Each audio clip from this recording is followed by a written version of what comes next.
பேனர்லாம் வச்சு பெரிய பெரிய இடம் போட்டு 1,00,000 பேர் போனால் அவர் என்ன பண்ணாரு? பவர்ஃபுல் சாமியாராக இருக்கார். பிறக்கிறப்பே பெரிய என்ன சொல்கிறது, முதலமைச்சராக பிறந்துட்டாங்க, அவங்க குடும்பத்தில் அப்படி பிறந்துட்டாங்க, பெரிய எம்பி ஆகிட்டாங்க. இதெல்லாம் யோகமா? இதெல்லாம் சாபம். ஒருவர் பல பிறவிகளில் புண்ணியம் செய்து தவம் செய்திருந்தால் அவர் பிறக்கும் போதே பிச்சைக்காரனாக பிறப்பார். பொதுவாக இன்றைக்கி ஆன்மீகம் அப்படின்னா என்ன அப்படின்னா, இது ஒரு மார்க்கெட்டிங் ஸ்ட்ராட்டஜி, ஒரு வியாபார யுக்தியாக மாறிடுச்சு. பெரிய பேனர்லாம் வச்சு பெரிய பெரிய இடம் போட்டு 1,00,000 பேர் போனால் அவர் என்ன பண்ணாரு? பவர்ஃபுல் சாமியாராக இருக்கார். அவரை பார்க்கவே முடியாதுங்க, பல லட்ச ரூபா கட்டணுங்க அப்படின்னா அவர் கொடுக்கக்கூடிய தீட்சை என்னவாகுது? லட்சக்கணக்கில் ஃபீஸ் ஆகுது. அவரை பார்த்தாவே அப்படியே வைப்ரேஷன் ஆகுது. பிறப்போக்கும் எல்லா உயிர்க்கும் அப்படின்னு என்ன சொல்கிறாரு? திருவள்ளுவர் சொல்கிறார். பிறப்போக்கும் எல்லா உயிர்க்கும்னு என்ன அர்த்தம்? மனித தேகம் எடுத்து பிறந்த எல்லோரும் சமம். முடிஞ்சு போச்சு. வள்ளல் பெருமானார் அவரை பற்றி சொல்கிறாரு. என்ன வள்ளலாரே, அவர்கிட்ட கேட்குறோம், நீங்கள் இப்படி பிறந்தீங்க, முத்தேக சித்தி அடைஞ்சிங்க, இவ்வளோ பெரிய ஞானவானாக இருக்கீங்க, நீங்கள் ஒரு கடவுள் அப்படின்னு அவரை கும்பிட போனால் அவர் என்ன சொல்கிறாரு? நான் எந்த கடவுள் இல்லைடா, நான் சாதாரண மனித தேகம் எடுத்து ஒரு மனிதனாக தான் பிறந்திருக்கேன். நான் என்னுடைய பக்குவத்தை வளர்த்தி கொண்டேன். நான் என்னை என்ன பண்ணேன்? கொஞ்சம் கொஞ்சமாக வளர்த்தி கொண்டேன். இன்றைக்கு என்ன இருக்கேன்? மரணமில்லா பெருவாழ்வு என்ற நிலையை அடைந்திருக்கிறேன். என்னால் அடைந்தது உங்களாலும் அடையக்கூடிய ஒன்று. யார் சொல்கிறா? வள்ளல் பெருமானார் சொல்கிறாரு. இன்றைக்கி எத்தனை சாமியாருங்க ஆசிரமத்தில் முத்தேக சித்தி அடைஞ்சிருக்கேன்? ஒரு தேக சித்தி யார் அடைஞ்சிருக்கா? இப்போ பெருமானார் அடைஞ்சு காட்டினார். இத்தனையும் அடைஞ்சு காட்டினது மட்டும் இல்லை, அதற்கு மேலும் ஒரு படிப்பை என்ன சொல்கிறாரு? இந்த முத்தேக சித்தி அடைந்த பிறகும் கூட என்னை பார்க்க வேண்டுமானால், நல்லா புரிஞ்சுக்குங்க, நான் யாருன்னு உங்களுக்கு தெரியணும்னு வைங்களேன், தங்களை பாருங்கள், உங்களை பாருங்கள். இப்போ என்னை பார்க்கணுன்னா நான் என்ன துணி போட்டிருக்கிறேன், மேக்கப் எப்படி போட்டிருக்கிறேன், எத்தனை கார் வச்சுருக்கிறேன், எத்தனை பேர் கூட வச்சுருக்கேன், அதை பார்க்கறது இல்லை. என்னை பார்க்க வேண்டுமானால் தங்களை பாருங்கள், தங்களை பார்க்க வேண்டுமானால் என்னை பாருங்கள் அப்படிங்கிறாரு. என்னடா சொல்ல வர்றாரு? ஒன்றுமே புரியலையே அப்படின்னு பார்க்கும்போது, எப்போதுமே இந்த உலகியலில் நாம் புறத்தையே பார்த்து பழக்கப்பட்டோம். புறம்னா என்ன அப்படின்னா, இந்த கண்கள், இந்த ஐம்புல கல்வர்கள்னு சொல்லக்கூடிய இந்த 5 புலன்களில் இந்த கண்கள் மூலமாக நாம் எல்லா விஷயங்களையும் பார்க்குறோம். பார்க்கும்போது நம்ம என்ன நினைக்கிறோம்? எங்கேயோ ஒரு சாமியார் ஏதோ ஒரு தீட்சை கொடுக்குறாரு அப்படி இப்படின்னு காதில் கேட்குறோம் விஷயங்களை. கேட்ட உடனே நமக்கு என்ன தோணுது? புறக்கண்களால் தானே பார்க்குறோம். பார்த்த உடனே இன்னுமா எல்லோரும் பறக்கிறாங்களா, டே நாமளும் பறக்க போகிறா, டே 3வது கண் திறக்க போகிறா அப்படின்னு சொல்லி நாம் கற்பனையான விஷயங்களை தோற்றுவித்து கொள்கிறோம். ஏன்? ஆன்மீகம் என்றாலே அக அனுபவம் என்று பொருள். இதை புறத்திலெல்லாம் காட்ட முடியாது. ஒரு உணவை உண்ணும்போது அதனுடைய சுவை எப்படி இருக்கிறது என்பதை என்ன பண்ண முடியாது? சொல்லவே முடியாது. சொன்னாலும் புரியாது. ஒருத்தன் வாழ்நாளில் இனிப்பு சுவைனாவே அவன் சாப்பிட்டதில்லை அப்படின்னா என்னவும் தெரியாது. அவங்ககிட்ட போய் இனிப்பு சுவைன்னு விளக்க முடியுமா வார்த்தைகளால்?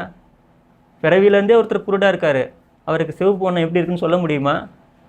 அதுபோலத்தான் இந்த ஆன்மீகம் என்பது அக அனுபவமாக இருக்கின்ற காரணத்தினால் நீங்களும் அந்த அனுபவத்தை அடையும் போது உங்களால் உணர்ந்து கொள்ள முடியும். இது பேஸ் லைன். அப்போ என்ன தேவையில்லை ஆன்மீகத்துக்கு? என்ன தேவையில்லை? ஆடம்பரம் தேவையில்லை. ஆடம்பரம் இருந்தால் ஆன்மீகம் இருக்குமா? ஆன்மீகமே இல்லைன்னு அர்த்தம். முதல் விஷயம் முடிஞ்சு போச்சா? இப்போ ஆன்மீகத்துக்கும் ஆடம்பரத்துக்கும் சம்மந்தம் இல்லை. ஆடம்பரம் இருந்தால் என்ன அர்த்தம்? ஆர்ப்பாட்டம் இருந்தால் என்ன அர்த்தம்? புறத்திலே அவர்கள் தேடிக்கொண்டிருக்கிறார்கள்னு அர்த்தம். புறத்தில் தேடுறதுக்கு தான் பொருள் வேணும், புறத்தில் தேடுறதுக்கு தான் ஒரு கோஷ்டி சேர்த்திக்கணும், ஒரு கூட்டத்தை சேர்த்திக்கணும். அதெல்லாம் புறத்தில். அகங்கிறப்ப என்ன ஆயிரும்? எளிமை, simplicity, simple simple simple, make it simple, everything simple. ஐஸ்வர்யவான்கள் தேவனுடைய ராஜ்யத்தில் புகுவது என்பது ஊசியின் காதுகளில் ஒட்டகம் நுழைவதைப் போலன்னு இயேசு சொல்கிறாரு. என்ன சொல்ல வர்றாரு? ஒருத்தன் ஆன்மீகத்தில் வரணும், தியானம் பண்ணணும்னு நினச்சிட்டானாவே என்ன பண்ணணும்? எப்படி எளிமைப்படுத்திக்கிறது? நான் பிறக்கும் போதே கோடீஸ்வரனாக பிறந்துட்டேன். எங்கள் அப்பா ஒரு 50 வீடு வச்சுருக்காரு, பண்ணையார். நான் எப்படி என்ன பண்ண முடியும்? அப்போ நான் ஆன்மீகம் பண்ண முடியாது, தியானம் பண்ண முடியாதா? சத்தியமாக பண்ண முடியாதுங்கிறார் இயேசு. சத்தியமாக நீ பண்ண மாட்ட, வரமாட்ட. உலகத்தில் இதுவரைக்கும் பாருங்க, எந்த கோடீஸ்வரனாவது உட்காந்து தியானம் பண்ணி முக்தி அடைஞ்சதா வரலாறு இருக்கா? இல்லையா? இருக்குங்க. புத்தர் எவ்வளோ பெரிய ஏங்க சக்கரவர்த்திங்க, பட்டினத்தார் குபேரனுக்கு அடை கொடுத்தவருங்க. அவர்களெல்லாம் அடைந்தார்கள். எப்போது அடைந்தார்கள்? தன்னுடைய செல்வங்களை எல்லாம் துறந்த பிறகு அடைந்தார்கள். தூக்கி வீசிட்டு வந்தாங்க எல்லாத்தையும். கோமணத்தை கட்டிட்டு வந்தோடனே தான் அடைஞ்சாங்க. புத்தர் என்ன பண்ணுறாரு? அதே கோட்டு சூட்டோட உட்காந்து படோடோபமாக உட்காந்து வீட்டில் அடைய முடியாதுன்னு டிக்ளேர் பண்ணுறாரு. ஏன் அடைய முடியல? ஏன் பட்டினத்தார் எல்லாத்தையும் திறந்ததுக்கப்புறம் அடைஞ்சாரு? ஏன் இவங்களுக்கெல்லாம் என்னாச்சு? பைத்தியம் முடிச்சிருச்சா? பொதுவாக நான் யார் அப்படின்னு ஒரு கேள்வி. ரமண மகரிஷி எல்லாரும் என்ன சொல்கிறாங்க? நான் யார் என்று விசாரம் செய்யுங்கள். செஞ்சாவே போதும்பா, உனக்கு முக்தி கிடைச்சிரும், மோட்சம் கிடைச்சிரும், எல்லாமே கிடைச்சிரும். இப்போ நான் யார்? எல்லாரும் உட்காந்து விசாரம் பண்ணுங்கள். நான் யார் அப்படின்னா என்ன யோசிக்கலாம்? நான் ஒரு இன்ஜினியர், நான் ஒரு வக்கீல், நான் ஒரு டாக்டர் வந்து நிற்குமா? அப்போ நான் யாருங்கிறப்ப நான் என்னை எப்படி பார்க்குறேன்?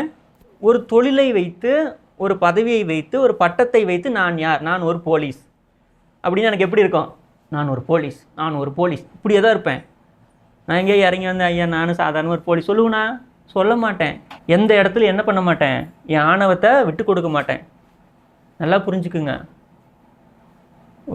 ஒரு ஆஃபீஸுங்க, ஒரு ஆஃபீஸில் ஒரு 10 பேர் வேலை செய்கிறாங்க. அதில் ஒரு மேனேஜர் போஸ்டிங் உங்களுக்கு கொடுத்துட்டாங்க. நீங்கள் நேராக ஆஃபீஸ்க்குள்ளே போகிறீங்க.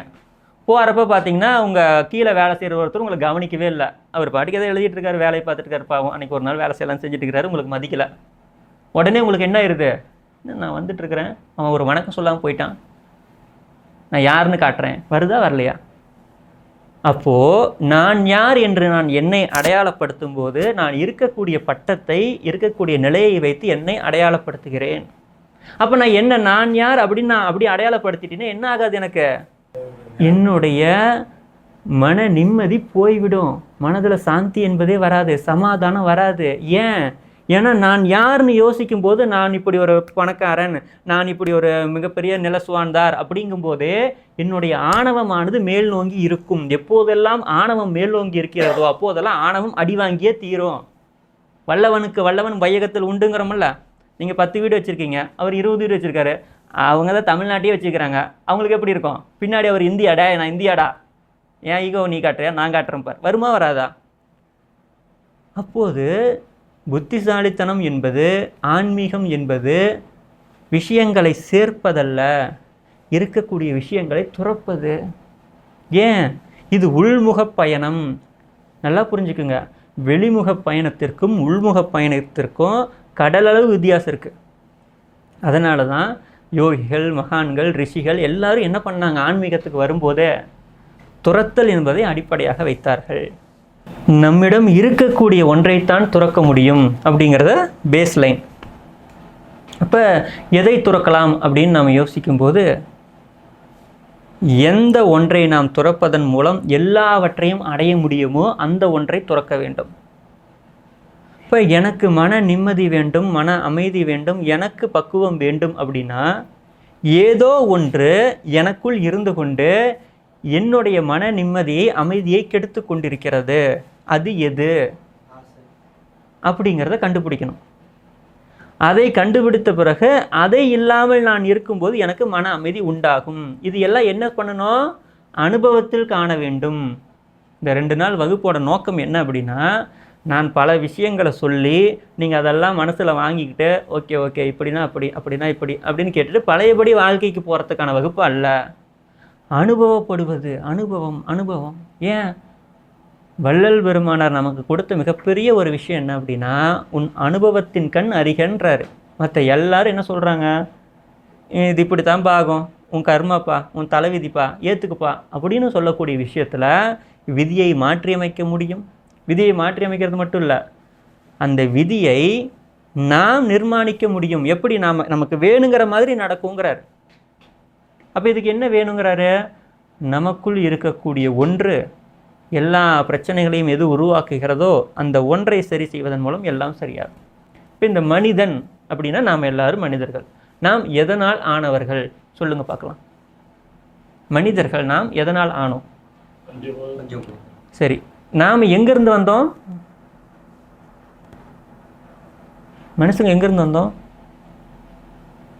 தாயினுடைய கருவயிற்றிலிருந்து வர்றோம். சரி, இவங்க அப்பா அம்மா அவங்களாம் எங்கேருந்து வந்தாங்க?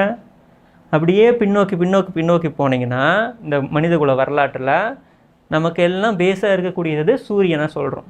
சூரியன்லேருந்து எல்லா கோள்களும் உருவாயிற்று. இப்போ சூரியன் தந்தையாக இருக்கும்போது மற்ற கோள்கள் அதனுடைய மகன்கள் அப்படின்னு வச்சுக்கிறீங்கன்னு வைங்க, தந்தை மகன் அப்படின்னு வைங்களேன். அப்போ தந்தையோட குணாதிசயம், தந்தையினுடைய அம்சங்கள் யார்கிட்ட இருக்கும்? மகனிடம் இருப்பதை போல இந்த எல்லா கோள்களிலும் என்ன இருக்கு? சூரியனுடைய அம்சம் இருக்கிறது. உண்மைதானே? ஏன்னா சூரியன்லேருந்து தானே வந்தோம். அப்போ எந்த ஒன்று சூரியனாக இருந்தது அது இறைவன் எப்படி வேணும் வச்சுக்கலாம், ஒரு குவாலிட்டி, கடவுள் தன்மை அப்படின்னு வச்சுக்கோமே. இப்போ அந்த கடவுட்தன்மை என்ற ஒன்று சூரியனில் இருந்தது. அது எங்கே வந்துச்சு? இப்போ பூமிக்கு வந்தது. பூமியில் என்ன வந்தது? மழை, நீர், காற்று, ஆகாயம், இதெல்லாம் வந்துச்சா? பஞ்சபூதங்கள் தானே பூமியால் ஆனது. இப்போ இந்த பஞ்சபூதங்களிலிருந்து என்ன தோன்றியது? ஓரறிவு, இரண்டறிவு, மூன்றறிவு என்று என்ன ஆகுது? தாவரங்கள் துவங்கி நடப்பன, பரப்பன, ஊர்வன, மனிதர்கள் வரைக்கும் நம்ம வந்தோமா? அப்போ பூமியில் கடவுட்தன்மை இருக்கிறது. ஏன்? சூரியனில் இருந்துச்சு, சூரியனிலிருந்து வந்துச்சு. இந்த கடவுட்தன்மையானது ஒன்றை உருவாக்குது. அது என்ன? தாவரங்கள், செடி கொடிகள், மரம் எல்லாம் வந்துச்சா? அப்போ அதே தன்மை எங்கே இருக்கு? தாவரங்களில் இருக்கிறது. உண்மையா இல்லைங்களா? அப்போ அதில் பரிணாம வளர்ச்சி அடைந்து கடைசி யார் வந்தோம்? மனிதர்களாகிய நாம் வந்தோம். விலங்குகளும் வந்துச்சு, அதுக்கப்புறம் நாம் வந்தோம். அப்போ விலங்குகளிலும் என்ன இருக்கிறது? அதே கடவுட்தன்மை இருப்பதை போல மனிதர்களாகிய நம் ஒவ்வொருவருக்குள்ளும் என்ன இருக்குது? இப்போ அந்த எங்கும் நீக்கமர நிறைந்திருக்கக்கூடிய அந்த பரம்பொருள் என்று சொல்லக்கூடிய ஜோதி பொருள் நமக்குள்ளும் இருக்கிறது. அப்போ நம்மை படைத்தது யார்? நம்மை உருவாக்கியது யார்? நம்ம இந்த மாதிரி மூளையை கொடுத்து யோசிக்க வச்சு பேச வச்சது யார்? யாருங்க? எந்த ஒன்று எல்லாவற்றையும் படைத்ததோ அந்த ஒன்று நம்மையும் உருவாக்கி இருக்கிறது. அந்த ஒன்று இப்போ எங்கே இருக்கிறது? நமக்குள் தான் இருக்கிறது. அது இப்போ வெளியில் போய் கோவிலில் தேடுவதாலோ, அங்கே தேடுவதாலோ, இங்கே தேடுவதாலோ என்ன பண்ண முடியாது? புறத்தேடல் ஆகிவிடும். புறத்தேடல் என்பது உலகியலுக்கு போகலாம். உலகியலில் போய் இந்த மாதிரி ஒரு புடவை வேணும், இந்த டிசைனில் வேணும்னா வச்சு செய்யலாம். இங்கே ஆன்மீகத்தில் ஆன்மீகத்துக்கு என்ன சம்பந்தம்? அப்போ இது அகத்தேடலாக இருக்கும்போது எந்த ஒன்று எல்லாமாக இருக்கிறதோ அந்த ஒன்றை எங்கே பார்க்க முடியும்? நமக்குள் தான் பார்க்க முடியும். அதை பார்த்தவர்கள் தான் மகான்கள், ரிஷிகள், மகரிஷிகள், யோகிகள் எல்லாருமே. அவர்கள் என்ன சொல்கிறாங்க? அதை எனக்குள் நான் பார்த்தேன், அதுக்கு நாமளும் என்ன பண்ணலாம்? பார்க்கலாம். அதுக்கு நாம் எங்கே போகணுங்கிறாங்க? நமக்குள் உள்முகமாக பயணம் செய்ய வேண்டும்.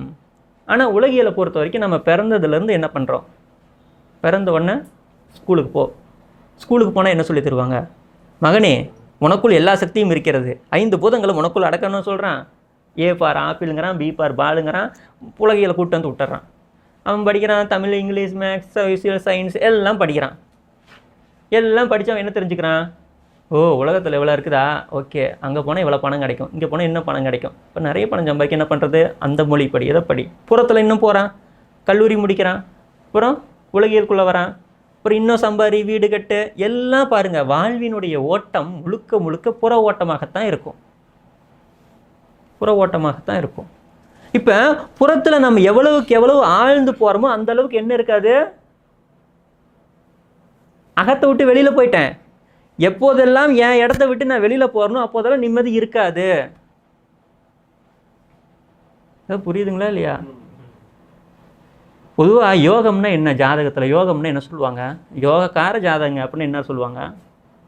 பிறக்கிறப்பயே கோடீஸ்வரனாக பிறந்தாங்க, 100 பேர் வேலைக்கு ஆள் இருந்தாங்க, பிறக்கிறப்பயே பெரிய என்ன சொல்கிறது முதலமைச்சராக பிறந்துட்டாங்க, அவங்க குடும்பத்தில் அப்படி பிறந்துட்டாங்க, பெரிய எம்பி ஆகிட்டாங்க. இதெல்லாம் யோகமா? இதெல்லாம் சாபம். எங்கள் முதலமைச்சர் நீங்கள் தான் முதலமைச்சர். நைட்டு போனால் தூக்கம் வருமா? நிம்மதியாக ஒரு நைட்டு தூங்க முடியுமா? எவனாவது எங்கேயாவது போய் துப்பிட்டு போயிடுவான், வந்து உங்களை நீ தான் முதலமைச்சர், நீ பார்க்க மாட்டியா? ஏப்பா நான் என்னப்பா பண்ணுறது? எத்தனாயிரம் பிரச்சனை, எங்கே போய் எவன் காலை எங்கே விட்டாலும் வந்து தூக்கிட்டு போயிடுறான். எவன் என்ன பண்ணுவான்னு பயந்து திக்குன்னு உட்காந்துட்டு இருக்கேன். நிம்மதியாக ஒரு டீ கடைக்கு போய் ஒரு டீ சாப்பிட முடியல, டீயில் விஷம் கலந்துருவான், வெடிகுண்டு வைப்பான். நான் ஏப்பா சுடுகாட்டுக்கு போகணும்? ஆகுதா இல்லையா? ஏன் எவ்வளோ பவர்ஃபுல் அதிகாரம் கொடுத்தேன், பிரதமராக்கினேன் உங்களை, ஒரு நைட்டு தூங்க முடியல.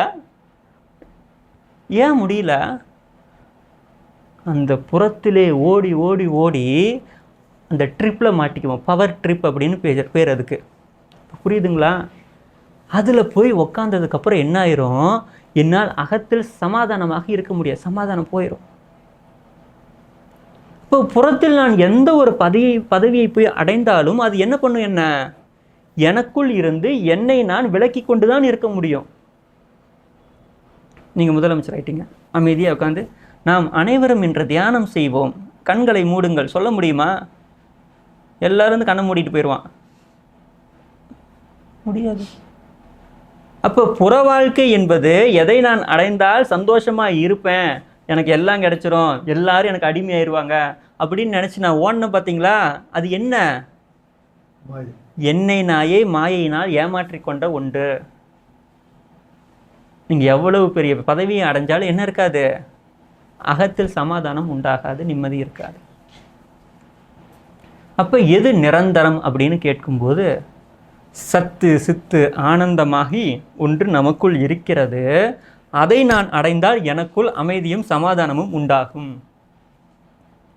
அப்போ அது என்ன சத்து சித்து ஆனந்தம், அது இருக்கா உண்மையிலேயே? அப்படி ஒரு அனுபவம் எனக்கு ஏற்பட்டிருக்கா?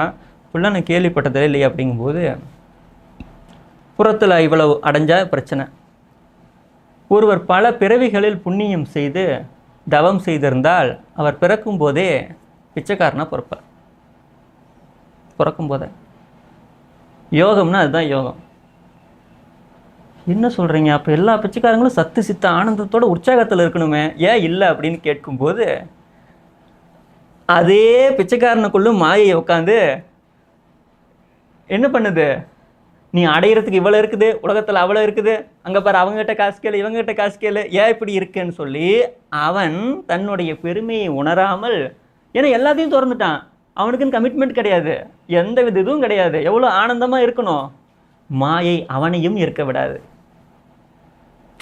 அந்த எக்ஸ்ட்ரீமில் கோடீஸ்வரன், இந்த எக்ஸ்ட்ரீமில் வறுமையில் இருக்கக்கூடிய ஒரு ஆந்திராவில் பிச்சைக்காரன், இவராலையும் இருக்க முடியலையா? இருந்திருக்கணுமில்ல? அப்போ இந்த எக்ஸ்ட்ரீமுக்கு வந்தாலும் நிம்மதி இல்லை, அந்த எக்ஸ்ட்ரீமுக்கு போனாலும் நிம்மதி இல்லை. அப்போ எதுக்கு பட்டினத்தார் திறந்தாரு, புத்தர் என்ன திறந்தாரு, இவங்களை ஏன் விட்டுட்டு வந்தாங்க, அவர்கள் எப்படி நிம்மதி அடைந்தார்கள்? அடுத்த கேள்விக்குள்ளே போவோம். ஒரு 2-3 மாதத்துக்கு முன்னாடி அகவெளி பயிற்சின்னு ஆன்லைனில் பயிற்சி எடுத்தேன். ரொம்ப மனதளவுலையும் நான் பப்ளிக்கில் சரௌண்டாக இருக்கிறேன். நம்ம மனதளவில் உடல் அளவில் நம்ம நோய் சுகரெல்லாம் வந்து அதிகமாக 300-350ன்னு இருந்துச்சு. இந்த அகவெளி பயிற்சி எக்ஸசைஸ் செய்யங்காட்டி நான் கிட்டத்தட்ட ஒரு 15 நாள் மாத்திரையே எடுத்துக்கல.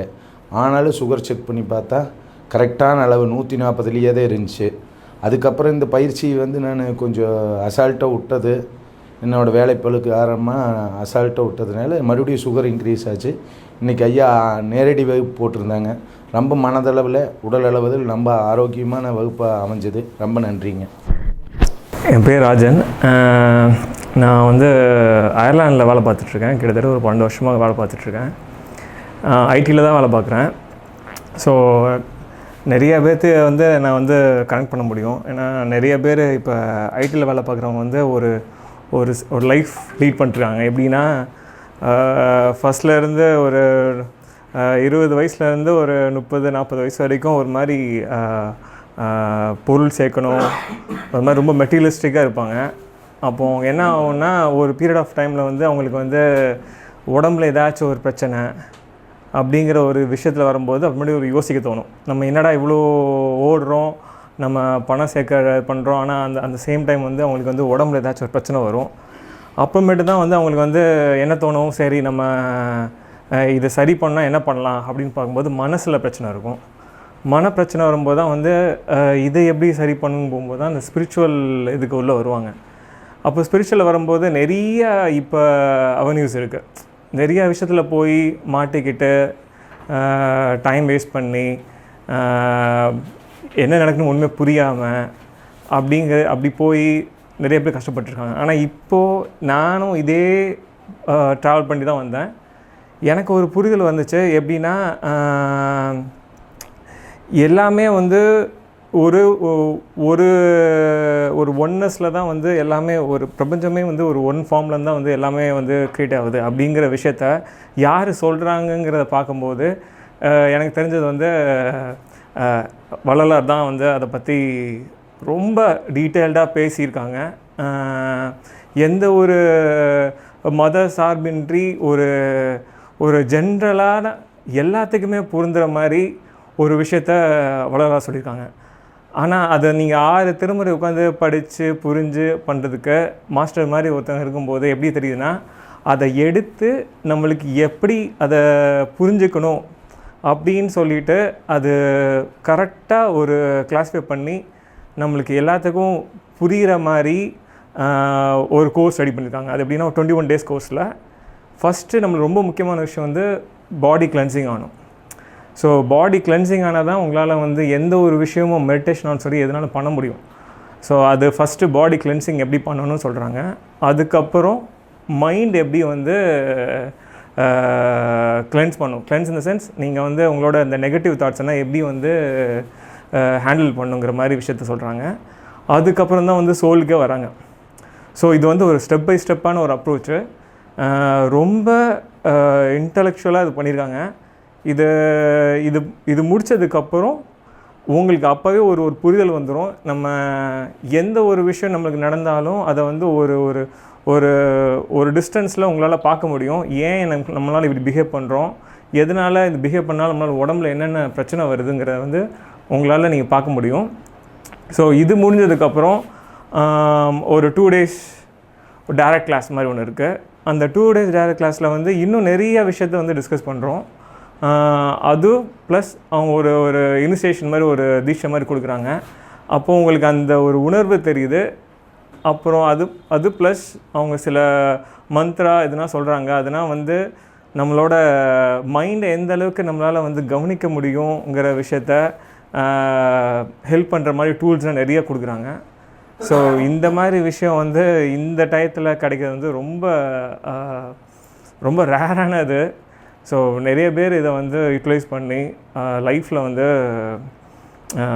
பொருள் மட்டும் சேர்க்குற மாதிரி இல்லாமல் நம்ம ஆன்மீகத்தில் வளரும்போது எல்லாமே நம்மளுக்கு நடக்கும்.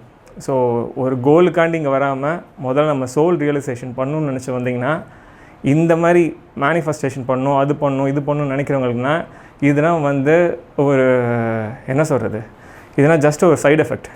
அது ஆட்டோமேட்டிக்காக அது உங்களுக்கு நடக்கும். அந்த மாதிரி விஷயத்தை வந்து ரொம்ப கிளியராக புரிய வச்சுருக்காங்க. ஸோ எதை பண்ணாலும் ஒரு ஒரு மலையே ஏறினா கூட எல்லாத்தையும் தூக்கிட்டு ஏற முடியாது. ஸோ நீங்கள் எல்லாத்தையும் விட்டுட்டு தான் இந்த சோல் ரியலைசேஷன் வரணும். அப்படி வரும்போது நீங்கள் புரிஞ்சுக்குவீங்க. எல்லாத்தையுமே புரிஞ்சதுக்கப்புறம் ஆட்டோமேட்டிக்காக உங்களுக்கு நினச்சது எல்லாமே உங்களால் பண்ண முடியும். ஸோ இது ரொம்ப கிளியராக சொல்லியிருக்காங்க. தேங்க்ஸ்.